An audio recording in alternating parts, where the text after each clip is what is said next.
ఉగాది లేదా యుగాది. ఒకప్పుడు సృష్టి ప్రారంభం ఆ రోజున జరిగిందిట, అందుకని యుగాది. నూతన సంవత్సరారంభం. అందుకే ఆ రోజున అభ్యంగన స్నానమాచరించి నూతన వస్త్రధారణ చేసి రాజదర్శనము అని పంచాంగంలో రాసి ఉంటుంది. రాజదర్శనము అంటే ఈ భూమిని పరిపాలించేటటువంటి ప్రభువు ఎవరుంటారో ఆయన నా విష్ణు పృథివీపతి. విష్ణువాంశ లేనటువంటి వాడు పృథివీపతి కాలేడు.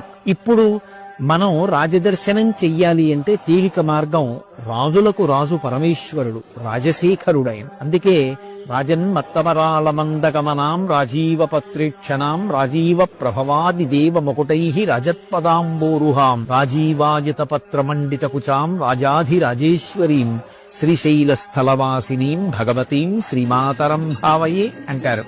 ఆ జగదంబ కన్నా పరమేశ్వరుడి కన్నా రాజాధిరాజులు ఎవరుంటారు?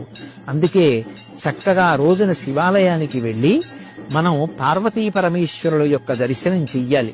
ఎందుచేత అంటే జగత పితరం వందే పార్వతీ పరమేశ్వరవు. ఈ జగత్తుకంతటికీ కూడా తల్లిదండ్రులు.